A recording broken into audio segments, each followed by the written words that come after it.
Nathalie Théiot, bonjour. Bonjour. Vous êtes depuis peu la présidente de la Ligue des droits de l'homme. On est le 3 juillet 2024. On est à 4 jours de ce qui pourrait être un séisme dans l'histoire de France, en quelque sorte. Qu'est-ce qu'on fait là, à l'heure actuelle, et quelles sont, j'ai envie de dire, les priorités? Les priorités, c'est qu'il faut se mobiliser. Parce que de toute façon, rien n'est joué encore, hein. Il y a des endroits où il y a des triangulaires, et on sait que s'il y a des triangulaires, le risque est grand qu'il y ait effectivement un élu RN. Donc, je parle de triangulaire évidemment où il y a un élu RN, parce que sinon la question ne se pose pas. Mais dans ce cas-là, il faut absolument se mobiliser pour aller chercher les abstentionnistes et leur dire que là, il faut vraiment qu'ils votent, qu'ils aillent voter. Et ensuite, pour essayer de faire en sorte que le candidat contre le RN, quel qu'il soit, et parfois ça fait franchement pas plaisir, mais il faut absolument que ce soit lui qui passe, parce que demain, sinon c'est un parti qui non seulement est xénophobe, ça on le sait, mais le problème c'est qu'il veut s'attaquer à l'état de droit, c'est-à-dire qu'il veut faire en sorte qu'on ne puisse plus faire, puisqu'il veut supprimer le Conseil constitutionnel, qu'on ne puisse plus faire vérifier si la loi est conforme ou non aux droits et aux libertés qui sont garantis par la Constitution.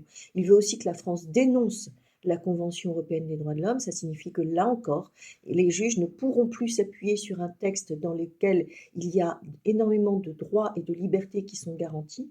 Et les juges appliquent déjà aujourd'hui ces textes pour ne pas appliquer la loi, en fait. C'est juste ça. Ils mettent de côté la loi pour appliquer directement le droit ou la liberté qui est garantie par la Convention. Par exemple, le droit à la vie privée et familiale. Par exemple, aussi la question de l'interdiction des traitements inhumains. Et ça va être ça qui va faire que, par exemple, on va dire, ah, il faut qu'il y ait alimentation pendant la garde à vue, alors même que ce n'est pas prévu par un texte. Mais si pendant 24 heures on n'est pas alimenté, c'est un traitement inhumain. Voilà. Et ça, c'est dans la Convention. Donc si la France dénonce cette Convention, les juges ne peuvent plus l'appliquer, et c'est en cascade. Tous les droits et garanties pourraient être atteints en faisant passer en force, enfin en force même pas, Même pas, s'ils ont ouais. la majorité absolue, en faisant passer des lois qui seraient non seulement liberticides, mais qui portent atteinte gravement à des droits. Ça pourrait être même des lois racistes. Il faut Oui, en être conscient. c'est ça. En fait, on peut se dire que lundi prochain, on va peut-être être obligé de passer au burin ce qui est écrit au fronton des mairies. Liberté, égalité, fraternité. Alors ça ne va pas se faire du jour au lendemain, et Mmh. peut-être même qu'ils vont attendre la présidentielle, parce qu'ils visent quand même aussi 2027. Ça ne va pas se faire du jour au lendemain, mais c'est quand même ça le but, et on ne peut pas laisser un parti gouverner alors qu'on sait en plus que l'extrême droite, quand elle arrive au pouvoir, elle veut toujours y rester, par tous les moyens. On voit avec Trump, on voit avec Bolsonaro. Donc la question, elle est là aussi, c'est est-ce qu'on veut laisser la majorité si elle a un gouvernement, ça signifie que c'est le ministre de l'Intérieur va être d'extrême droite, le ministre de la Justice va être d'extrême droite, alors qu'il donne des ordres au parquet, et ça va être aussi le ministre de la Défense, alors que là, enfin, il y a quand même des accointances avec Poutine. Il y a des choses comme ça qui sont dangereuses, et il faut absolument, là, se mobiliser actuellement pour éviter ça, parce que c'est encore possible, parce qu'on voit que dans le cas où il y ait un report de voix possible sur celui qui est en deuxième position, il suffit de 50% à peu près de report de voix, ce qui n'est D'accord. pas énorme, c'est possible, on peut l'atteindre. Donc voilà, pour l'instant, il faut vraiment se mobiliser, et sinon, je le répète, hein, ce sont les droits et libertés qui peuvent à terme être atteints. Je pense même au droit de grève, c'est inscrit dans Mmh. la Constitution. Donc s'il n'y a plus de Conseil constitutionnel, comment on va faire? Voilà, Mais c'est... et vous disiez tout à l'heure que peu importe que ça fasse pas plaisir, la Ah question là, c'est bah, plus d'aller là, voter. Je crois que dans mon arrondissement, j'ai beaucoup de chance. C'est un écologiste qui est passé, c'est-à-dire le nouveau Front populaire, qui est ouais. passé au premier tour, donc je n'ai même pas à aller voter, et j'ai beaucoup de chance, mais il faut évidemment aller se mobiliser là où, même si dans son arrondissement ou dans sa ville, eh bien, on n'a pas de problème, il faut aller se mobiliser à côté, là où il y a Voilà. des soucis. Mais moi, je pense par exemple à ceux de Tourcoing, où c'est Monsieur Darmanin qui est arrivé en deuxième position, et enfin, vu tout ce qui s'est passé, les lois qui sont passées, ça fait mal, mais et pourtant il faut le faire. Ouais. Et pourtant il faut le faire parce que, encore une fois, le parti qui arriverait, la bascule, c'est par rapport à l'état de droit. C'est-à-dire le fait qu'il y ait des droits et des libertés garantis.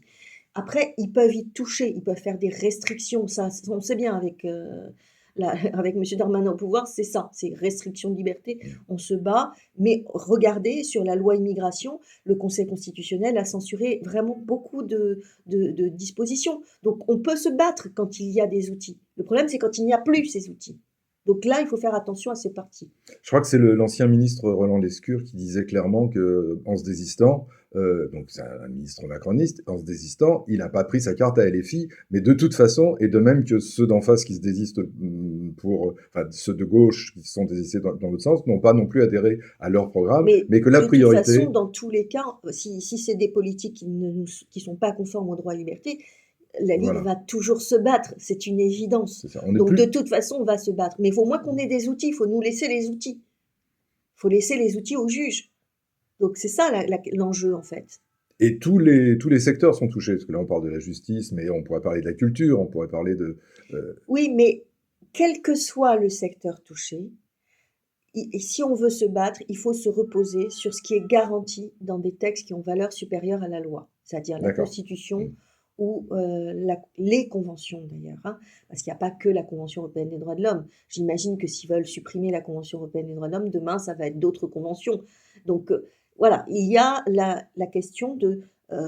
la culture, elle est aussi garantie par Oui, oui, par donc des textes. Donc si on supprime la possibilité de se référer à ces textes pour empêcher qu'il y ait des lois ou des décrets ou voilà, pour empêcher qu'il y ait un certain nombre de choses qui adviennent, eh bien, dans ce cas-là, le juge n'a plus d'outils, ne pourra plus se fonder sur ces textes pour freiner et dire non, cette loi, elle n'est pas conforme à un texte supérieur, donc soit je ne l'applique pas, c'est le cas quand il y a une convention, soit je la censure parce que ça, il n'y a que le Conseil constitutionnel qui puisse le faire. Donc voilà, l'enjeu, il est là, il est sur ça. Après, bien sûr que les nominations, ben, on peut pas, s'il n'y a pas de conflit d'intérêts, etc., même si c'est une personnalité qui est vraiment tout à fait négative et qui peut aller à l'encontre de la culture, par exemple, on ne pourra rien faire. Parce que là, ce n'est pas un enjeu de texte. Mais au moins qu'on ne fasse pas passer des textes qui aboutissent à ce qu'il y ait de la préférence en réalité ethnique, mmh. ou bien qu'il y ait une régression au regard des droits des femmes, parce qu'il faut quand même se dire que c'est ça aussi l'enjeu. Et également vis-à-vis des LGBT et des LGBTI. Enfin, bon, on est sur vraiment après, on peut décliner sur tous ceux qui risquent d'être touchés, mais de toute façon, l'enjeu principal, il est là, c'est qu'on garde des outils pour pouvoir faire en sorte que les lois ne puissent pas passer, même si le Conseil, on le critique, il ne contrôle pas assez. D'accord, mais il a au moins le mérite d'exister. Et on vous l'a vu, par exemple, sur la loi immigration, sur la question aussi des prestations sociales.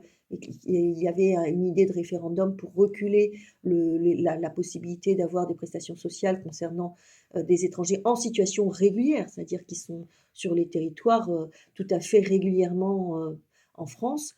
Eh bien, ça, le Conseil a dit non, c'est contraire au principe de solidarité qui est inscrit dans la Constitution. Donc, c'est extrêmement important, en fait, de continuer à avoir ces possibilités-là.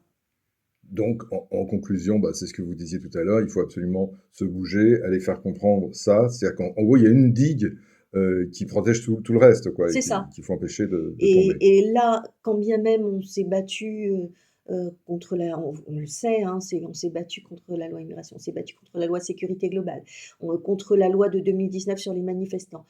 Bon, on a parfois gagné, par exemple, sur au moins une partie, Mmh. hein, on le voit. Par exemple, sur la loi de 2019, on a gagné le fait que le préfet ne puisse pas interdire individuellement, juste avant une manifestation, tel ou tel de manifester. Donc il y a des choses sur lesquelles on peut effectivement s'appuyer devant le Conseil constitutionnel. Mais là, il faut on peut, ce sont des restrictions de liberté qui sont menées par la Macronie, on le sait, mais ce sont des restrictions, des reculs, mais ce n'est pas le socle même de l'état de droit. Alors que c'est en cela que RN ou même l'extrême droite, ce ne sont pas des partis comme les autres. C'est qu'ils veulent attaquer la démocratie même, le cœur de la démocratie.